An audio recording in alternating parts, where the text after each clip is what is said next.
All right, well, welcome everyone to our Amplify Your Message video strategies for nonprofit fundraising. My name is Matthew Burnell. It is 1 o'clock. I'm just going to give it another maybe 60 seconds until I start to dive into the presentation. Got a lot of content, that I love to talk about, and so I have to really work hard to stay focused. Because we have somebody in our webinar with us today, Lindsay Ramirez from the Alliance to Cure Cavernous Malformations. We'll give you a link to the organization later on, and she is going to talk a little bit about her experience later in the program, about what it was like to go to a hybrid model of fundraising. So a great organization, and we'll talk a little bit more about that. So I'm looking at my watch. I can get into some of the housekeeping things. Like most webinars, you can certainly ask questions in the chat. You don't have to wait until the end. We will have a little QA at the end, but if you have questions during the presentation, go ahead and ask them in the chat. Some of our staff are available. They can answer them quickly, so you don't have to wait and lose track or get that question answered right away. I am going to look down probably a lot because, like I said, I talk a lot. And what I want to avoid is you thinking, where is he going with this? Because I'm off on some tangent. So I have notes and I have my presentation here on the screen. So I'll be looking down a little bit, but I'll try to stay focused on you guys here in the presentation. So without further ado, let's dive in. There we go. Again, my name is Matthew Burnell, founder and CEO of ClickBid.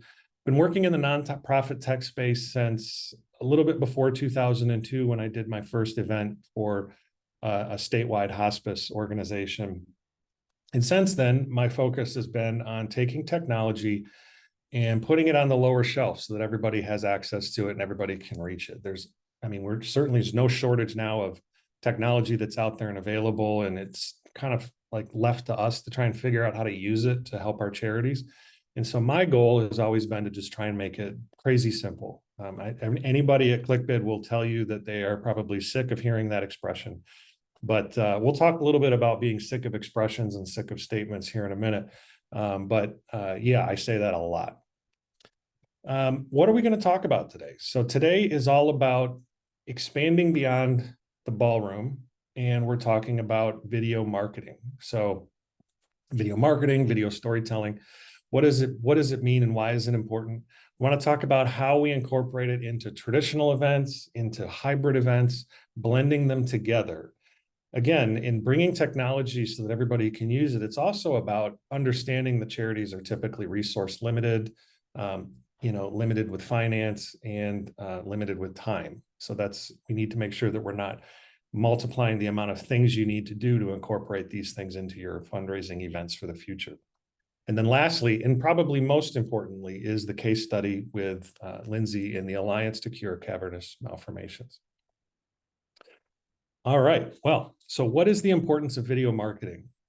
So first of all, what is video marketing? Other than, what you can probably imagine, using video. But really, it's a personal connection for your donors that drives engagement, more engagement than other methods. And what are the other methods? Blog posts, emails, text messages, pictures, that kind of stuff. Video is a moving story of your organization that you can put in front of your donors. And we found that 57% of donors who watch nonprofit videos will go on to make a contribution to your charity. That's huge. Over half of the people that watch and participate in your video. We have a link down at the bottom that you can go check that out. But really, that's that. We want our donor base to be engaged beyond just what is going to attend the event. And we'll talk a lot about how we look at that and how we engage. But video is going to be the way to make that happen. So the first question is, that's great, Matt, but how do we make these videos? Well, video marketing is obviously not new. We've been doing video marketing. We've all, other terms, commercials, video broadcasts on, television, Super Bowl ads. I mean, they cost millions and millions of dollars. Well, how are we going to make these as a nonprofit? And how do you expect me Matt as the expert in my nonprofit and not an expert in video to make this happen. Well, the good news is you can just pick up your phone and you can start broadcasting with video. And we see it done all the time. YouTube, Instagram, Facebook, LinkedIn, they all have built-in record a video features. And it doesn't require, high production value. If if you're sitting in bed tonight or tomorrow morning or on the couch and you're thumbing through Instagram, it's classic. Or YouTube. My software of choice is YouTube Stories. I'll cruise through them and I'll see, for whatever reason I'm subscribed to, this person who does this funny dance, and he's an excavation company, and he does this funny dance, and it's hilarious. It has nothing to do with his business, but he gets to show his logo every time he does it, and it's in my feed. He does one every day, and it's not high quality. I mean, it's just goofy. He's got a costume he wears and so on. But if you want to take it a step further than that, there are a lot of free tools out there: Canva, Promo, Biteable, Animaker. And of course, you can always go to the high end. And if you're working with a production company, you can use Adobe products and Apple products and so on. But again, we want to make it simple, crazy simple. Put the cookies on the lower shelf. The tools are built in for free. And so, but then there's video tactics. Let's talk about that a little bit. What do we put out there? And so one thing I'll say about the presentation that we have today, there's a lot of material written down and put on this presentation. My hope and our hope, I shouldn't take credit for the presentation. We have some amazing people that help put this together, is to give you this as a PDF that you can then use, offline. And so some of the things that I didn't talk about, this text will kind of bridge the gap, because I have some very specific things I want to share with you today. And really, when we talk about video tactics, how am I going to do this? So I want to set the stage for this presentation. Let's say in October, maybe the 20th or so, I'm going to have an event. It's my annual fall gala, Halloween gala. And I have a donor database, in my CRM that has about, let's just say it's got 10,000 people in it, names, addresses, and so on. And I know that 10,000 people aren't going to come to my gala at the, local Hilton, grand ballroom. Maybe 800 people at most will be there. So that's less than 10% of my 10,000 people that are going to be there. So, but I think to myself, okay, well, that's always been a limitation, of what we've been able to do, the square footage, but also just the fact that it's in a physical location, and at least half of my donors in that 10,000 list can't go because they're just not in the same city that my event's going to be in. The goal here with video and expanding beyond the ballroom is to look at your 10,000 people and say, every single one of those folks can be a guest at my upcoming event. So that's now from 800, I just moved up to 10,000 potential attendees at my upcoming gala. But it isn't going to be, unfortunately, isn't going to be a field of streams moment where I can just build it and they will come. I have to do some promotion. I have to do some things to really drive engagement. And I'm going to take advantage of the things that are out there like YouTube, Instagram, and TikTok to promote it. So what I'm going to do is I'm going to take a piece of paper, super low tech. I'm going to slap it down on my table, and I am going to get one of these high tech pens, and I'm going to write the following. For the next, let's just say 21 days, I will make a 1-minute video about X. And I want to, go back to my math class, you need to solve for X. What's the X going to be? And it needs to be, and I do this deliberately because I need to pick something that I want to stay focused on for 21 days. Go back to the videos that you were scrolling through, on the couch tonight. And in fact, do this tonight. When you're scrolling through the videos, people have a theme, like the dad jokes, the two guys sitting in lawn chairs in the yard. And when you hit that video and you see it, you instantly know, oh, here comes a dad joke. Or the husband and wife who make jokes about, stereotypes and, about this and that and the other thing. And it always ends in a whatever, some joke. All of a sudden, it's not going to be something different, because that would throw me off. And I'd be like, you come to look forward to that. And they do the same message over and over and over, and the same line of content. You want to do the same thing because you have 21 impressions that you're going to make between now and your event on social media. So you're going to start falling into people's feeds through the specific algorithms that these platforms have, and you want to be consistent. So I'm going to define my X as the event. I'm going to talk about my event for 21 days. Now, I'm also not going to make this too heavy. I'm not going to do an emotional pull every single time I do one of these short videos. It's going to be about, I got this incredible auction item and I'm going to have my camera again. I'm going to go to TikTok, or I'm going to just turn on my camera application on my phone, and I'm going to say, okay, hi everybody, this is Matt. I'm over down at Classy Chassis, and I am so excited. They have decided to work with us and support our charity by giving us an annual subscription to car washes. This is amazing. This is how it works. We go down, and you start to peel back the curtains and let people see how you are operating your event. You're building towards your event. When people go to these events, they just think it all just kind of comes together, like opportunities fall out of the sky, and you get auction items like no big deal. But they can actually now, for those 21 days, they can see short videos of how it actually works. Like, I had to work for a couple of days or a week or two to get in touch with them to get this event. And then I can say, okay, folks, tomorrow we're going to go to the catering company. I have an appointment. We're going to be able to pick between, the desserts that we have. Now, this is really light content, but it's engaging content. You're getting people to participate, and it's the same content. I'm not, all of a sudden, I didn't switch it up and start talking about specific research in my charity and that kind of stuff. The temptation is there, but I'm going to stick to my X, the thing that I defined, that I'm going to stay focused on for the 21 days. And as I bring us to the event itself, I'm going to just record it on my phone. Again, no high production value, just turn it on and hit go. And it's going to fall right in line with everything else that's on TikTok and Instagram that people are watching. And it will create those moments that people will share. Now, out of those 21 days, you might get one or two that just, for whatever reason, hits perfect. You didn't even plan it. You did something and it was just hilarious or fun or whoa, like an aha moment. And that one becomes the viral post that just takes off and gets, thousands and thousands of views, thousands of shares, and it starts expanding your reach.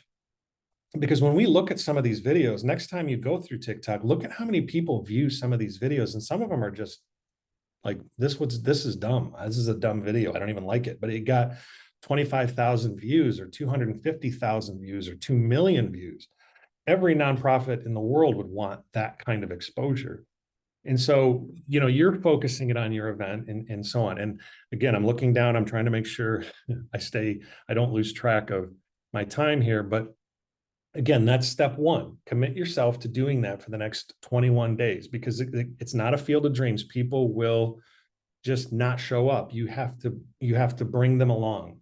And I had said earlier that, people get sick of hearing the same thing, like my crazy simple.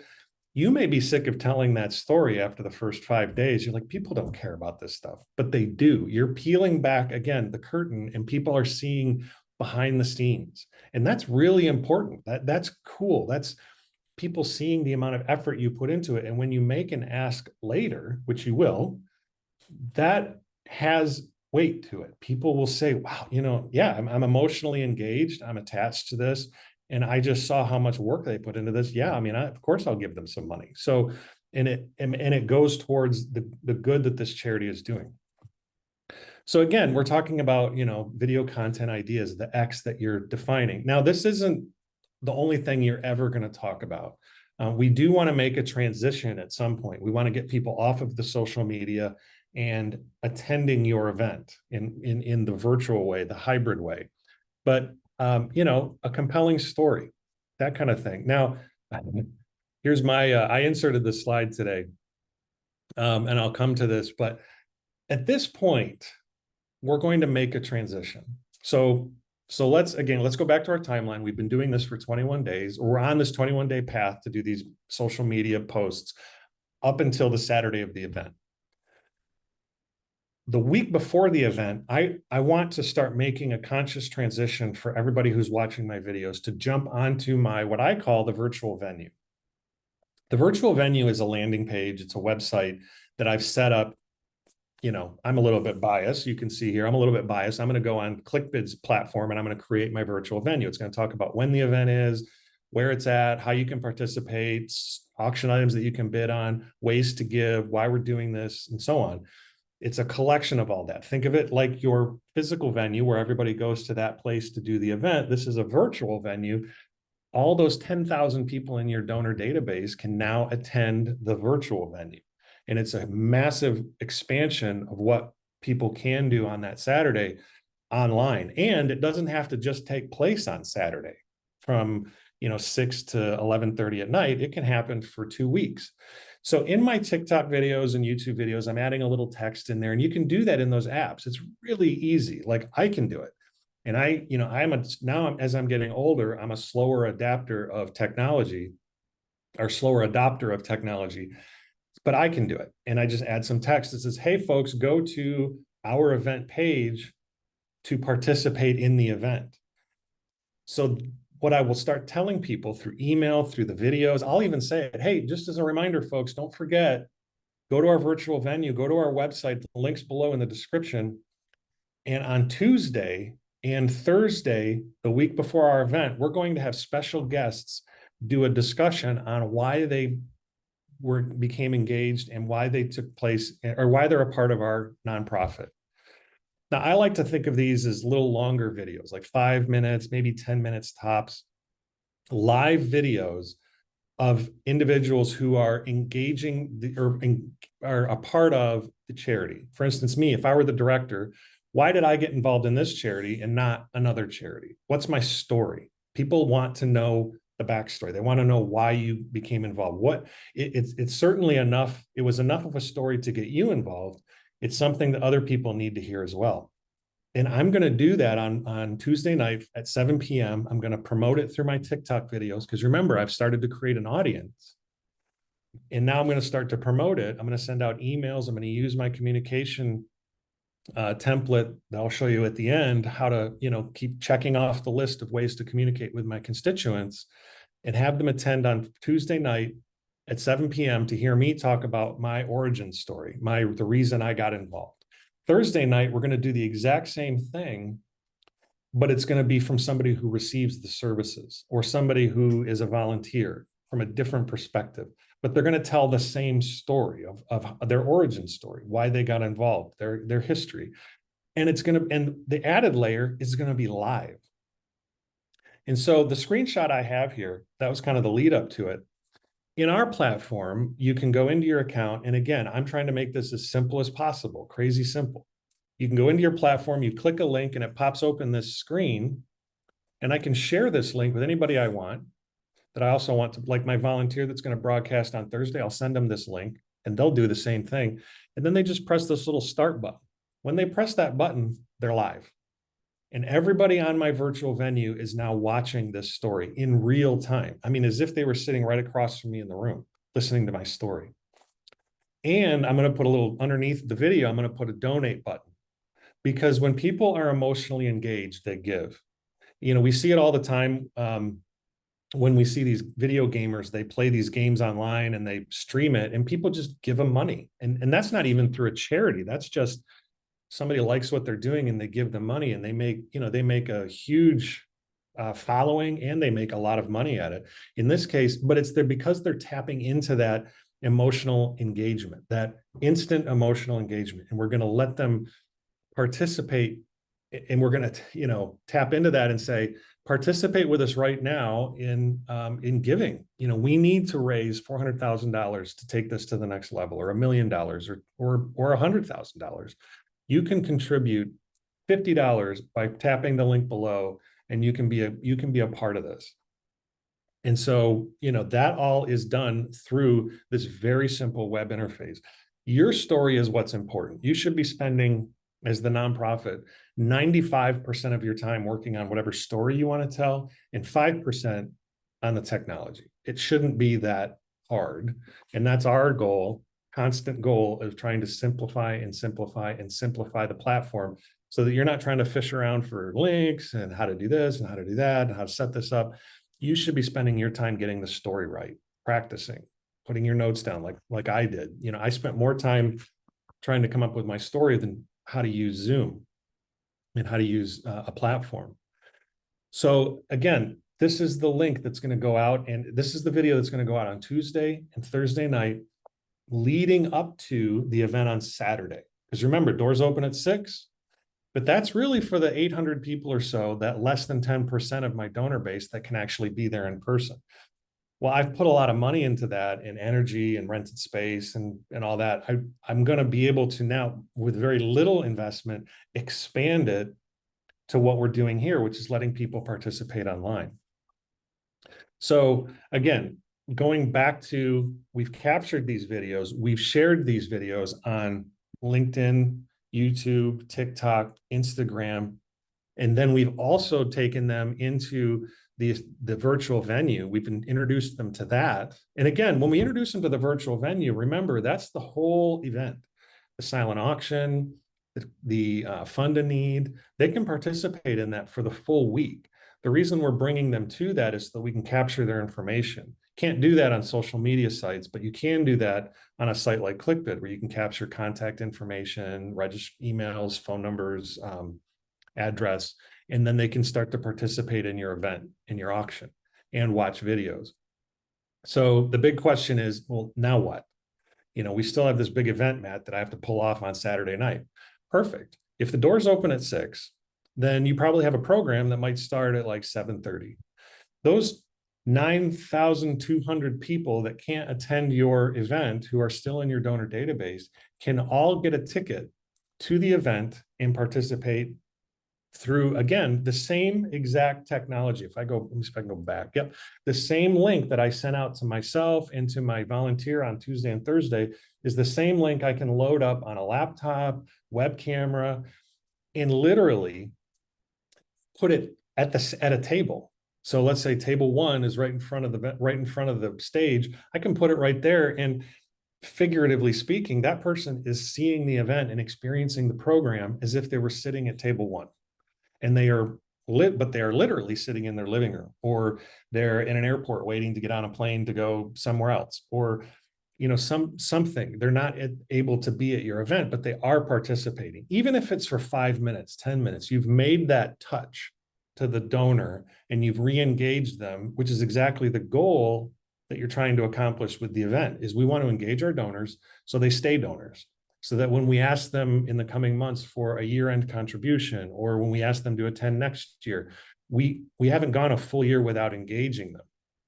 We've engaged all 10,000 people in watching the event. And I didn't have to do anything. I didn't have to talk to my AV team. I didn't have to do any of that stuff. It was all available right there through the platform. And I just had to press one button. I'll keep going back to that screen. I pressed the start button, and now people are watching the program in real time, and I mean like real time, like as if they were sitting there.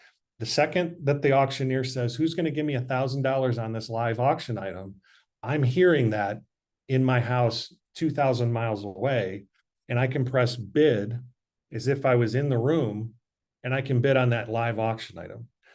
More importantly, when we do the paddle raise, I can bid on the paddle raise in the same way that somebody can raise a paddle in the room. So when the auctioneer says, thank you, Sally, for that $5,000 donation, they can say, oh my gosh, thank you, Matt, from across the country for your $5,000 donation, and so on. And my name can appear on the screen as if I was in the room. So again, I've got a couple of screenshots here. What EventStream does, and the reason we're putting so much time and energy into it, is because, again, I see these 10,000 people in your CRM database. How do I engage them to make them participate in the event that I'm putting so much time and energy into? And that's what this does. You can see it operates a lot like the YouTube app. I can watch the video, the program in real time with less than a second delay, and I can scroll through the event and participate from a single device. I don't need a laptop and a phone, or an iPad and a TV. I just need my phone. That's it. Super simple. Keep the cookies on the lower shelf so that everybody can enjoy them together and without having to have this, advantage over other people. And then again, we talk a little bit about this, what is EventStream? It really is the ability to have that broadcast expanding your ballroom. Everything that's happening in the room from 7:30 until the end of the program can now be sent to everybody else who can't attend your event, those other 9,200 people. And of course, we allow you to go even further. If you have an AV company and they can take it up a notch, like was it Emerald? He can, like boom, take it up a notch. Yeah, only like 5 of you probably caught that reference. I don't. It was big when I was younger. Anyway, you can take it up a notch, and they can do even more technology and different things, and really blow it out of proportion, and just no, blow it off the, not out of proportion, but they can really go crazy, and they can make it something even more just unbelievable with if you get some AV people involved.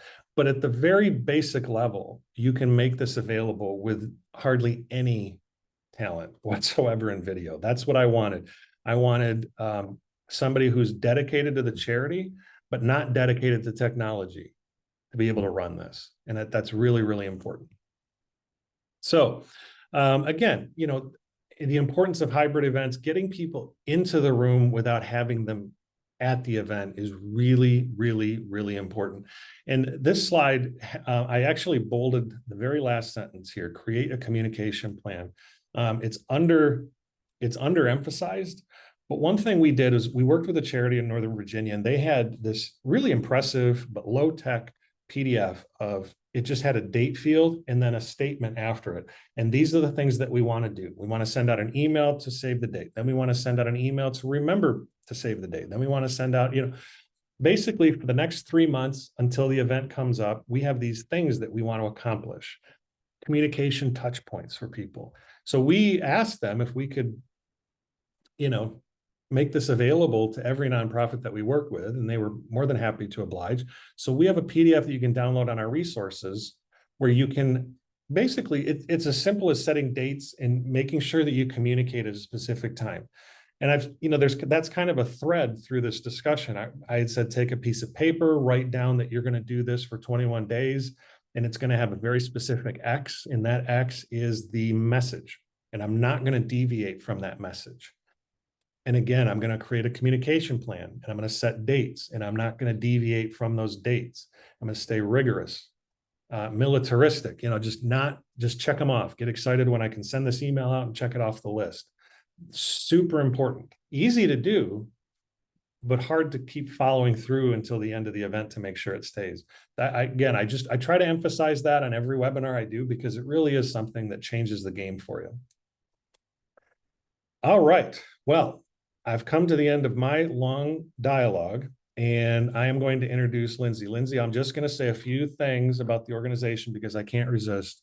I've worked with Lindsay for 3 years now and her team, and obviously I've worked with a lot of charities, and they are all, I have a soft spot for all of them, but some rise to the top. And, the Alliance to Cure Cavernous Malformations has done that from the top down. Every single person I've worked with there is just passionate and in their goal to find a cure for cavernous malformations. And it's just awesome to see it when everything that they're doing is poured into it.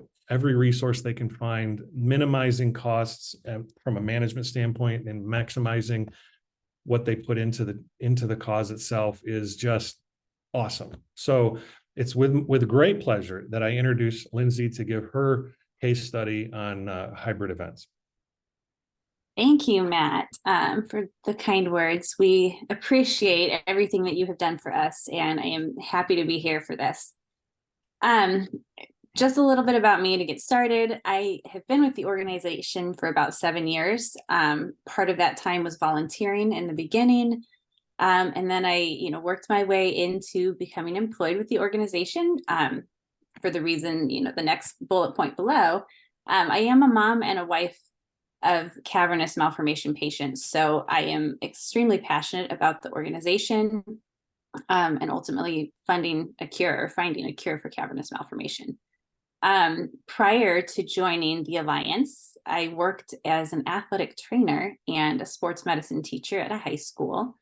And then just in general, I am, again, extremely passionate about our community, the organization, the illness, and everything involved. So developing a community in action is kind of my continuous goal as we progress through the organization and toward a cure. And a little bit about the organization. So we are a patient-driven organization, and that, started from our founder. Really everyone that is employed, or most of the people that are employed or work for the organization, are affected in some capacity, which makes us all very dedicated to finding a cure. Once again, you'll hear that a lot because that's what we're all passionate about, but that's what drives us all. So before COVID, a lot of our focus was on in-person events, building those connections within our communities, within the regions of the countries. We have people affected all across the world, all across the country. So we really wanted to just get people together and build those personal connections. You can go ahead and switch, Matt. So I would say after COVID or during COVID, as many of us experienced, we had to shut down all of our in-person events. And, being a small nonprofit that relies on our community and funding from our community, we were pretty concerned. We didn't know which direction to go. And, at that point, a hybrid virtual event was the easy answer. So I think our first year with COVID in 2020, we did a virtual event all by ourselves. And, we were the production company, we were the AV company, we were the tech support, we were all of it. And it was a lot for us to take on by ourselves.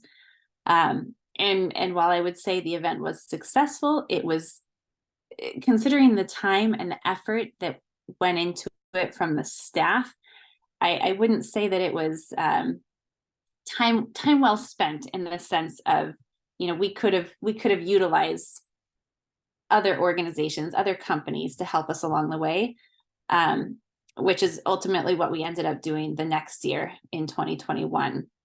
We started a hybrid event with 4 in-person locations. And I will say, I think at the beginning of the planning for this, we probably had 10 in-person locations scheduled. Several of them dropped off again. We had another kind of influx of COVID coming around. So we had 4 in-person locations across the country with a live virtual component, also a silent auction, and it raised about $40,000 the day of the event. We had some donations that came in ahead of that are included in this count, but sponsorships, we solicited for some sponsorships from our centers of excellence and some pharmaceutical companies that we work close with, and we're able to get about $59,000 in sponsorships, with the highest commitment, not the highest level that we offered, but the highest commitment was at $10,000. And then you'll see the next year in 2022, we went down to 2 in-person locations with a hybrid event, kind of the same feel as the year before. Our silent auction, I believe, was a little better in the sense of promotion. We were able to raise more money the day of as well. And again, I contribute that to a lot of the silent auction items. And also our sponsorships increased pretty good. And the highest commitment at that point then was $15,000. Again, not the highest level we offered, but the commitment level was increasing for some of our sponsors.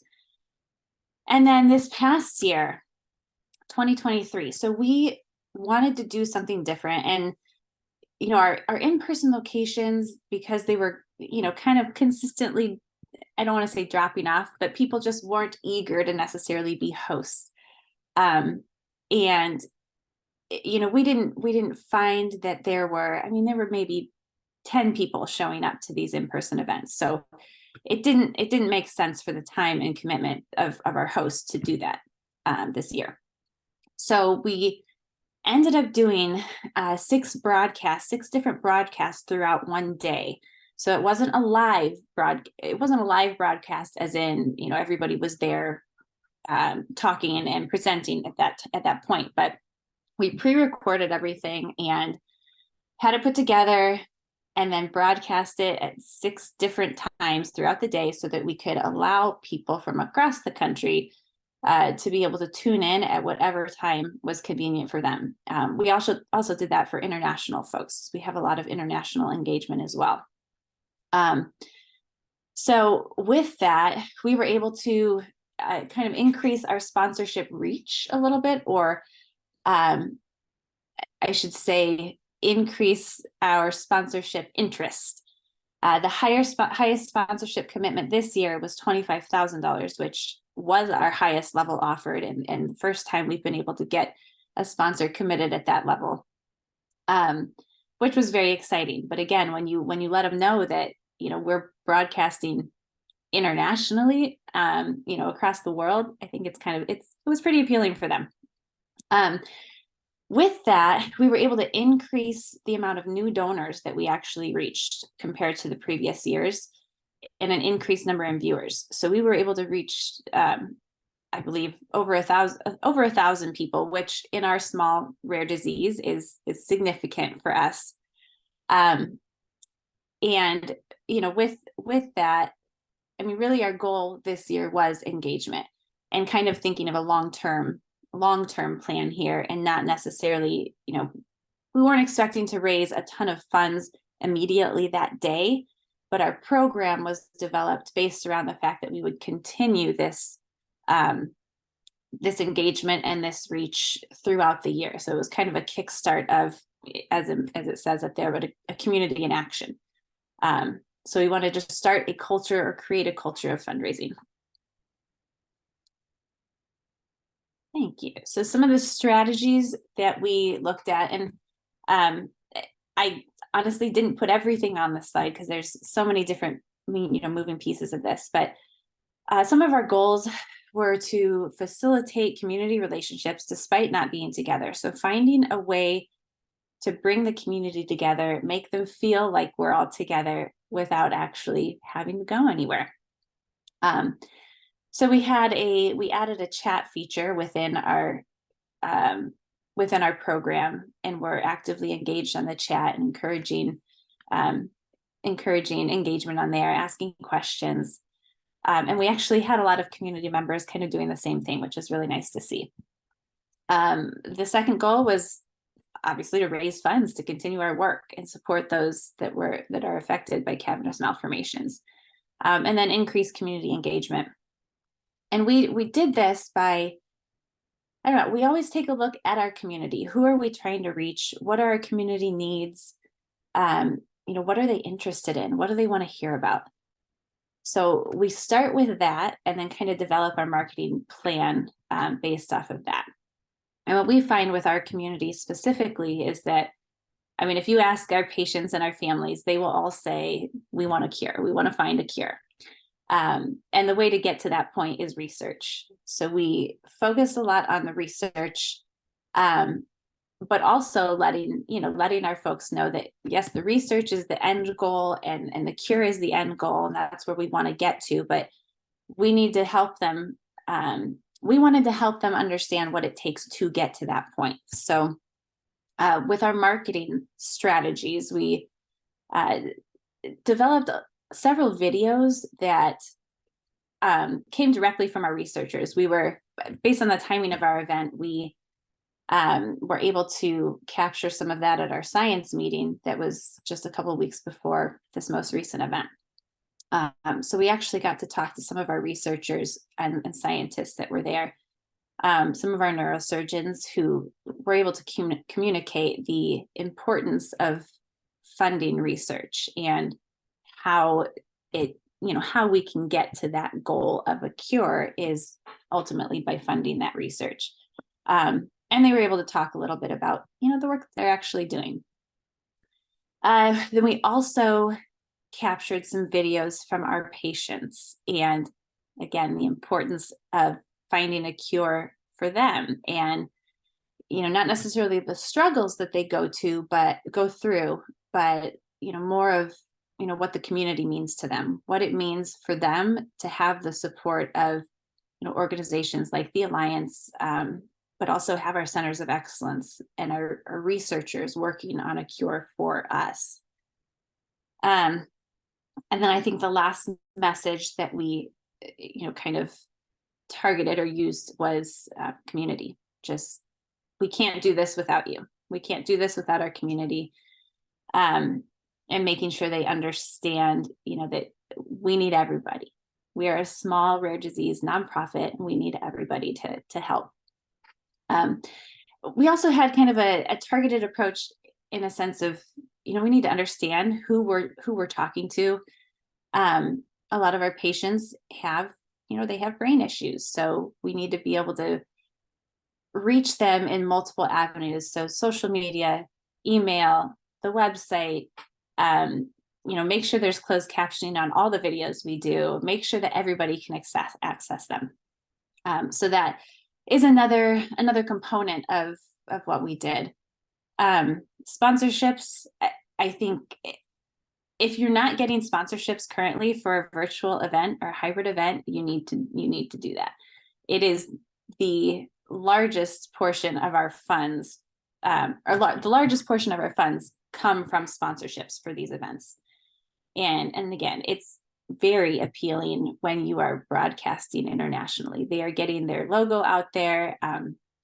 In the past hybrid events, we've allowed them to submit little commercials. They are invited to develop a presentation for us as well. So there's lots of components of the sponsorship that can be very appealing with a virtual event. And then we did record every video for long-term use. So they are still available on our YouTube channel right now. So people can go back and tune in and, check back in and see what the updates were, what they missed. My favorite part of having them all available is seeing the progress that we make every year.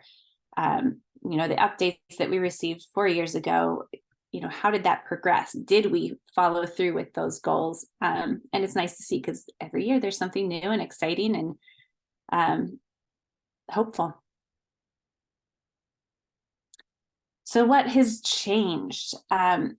Since utilizing hybrid events or virtual events and video, our reach has expanded by thousands.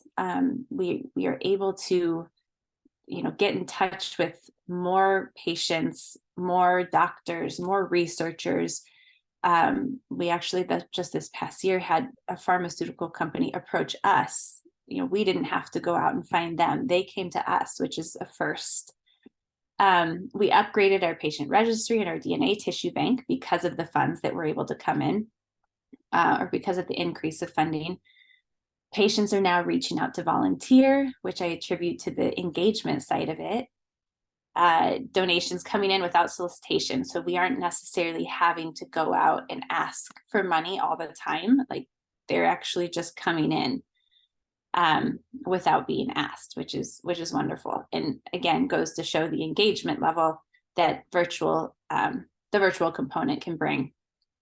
And then more doctors are becoming involved. We have more applications for centers of excellence than we've probably had in the past, which again, comes from that engagement. And a quote that I will end with here, because this is something that, we are honing in on this year, is if you want change to happen, you have to be part of making it happen. And change starts with us. It starts with the community. And I think that's it. Do I have another slide? Nope. No, I think, yeah, there we go. All right. So yeah, thank you. I think what I want to do is take the second half of this presentation and just make it available to as many nonprofits as I can, because it's such an honest case study. It's an honest story of, using hybrid and virtual. And it's nice that, it's not branded, it's not called a ClickBid virtual event. It's, your experiences as a nonprofit doing hybrid. And yeah, it's great. One of the great things about doing a ClickBid webinar is that we give people back time in their day whenever we can. So it's 1:45 right now. I'm looking here, Q&A. I don't see any Q&A, and I don't see any chats, believe it or not. I don't know why. Maybe I'm not looking in the right spot, but But anyway, I am happy to answer any questions that anybody has, following the event. We're going to email this to everybody that signed up. They can get a copy of the copy of this presentation is what I'm trying to get at. And we'll also have, you can go to our resources page and you can download the communication strategy. That is something, again, that I really feel strongly about charities using, and it comes from charity work. So I don't take credit for it. So, but yes, thank you everyone so much. Thank you, Lindsay. I really appreciate it. My pleasure. Yeah. And I hope everyone has a great day with 15 extra minutes back. So thank you all, and see you soon.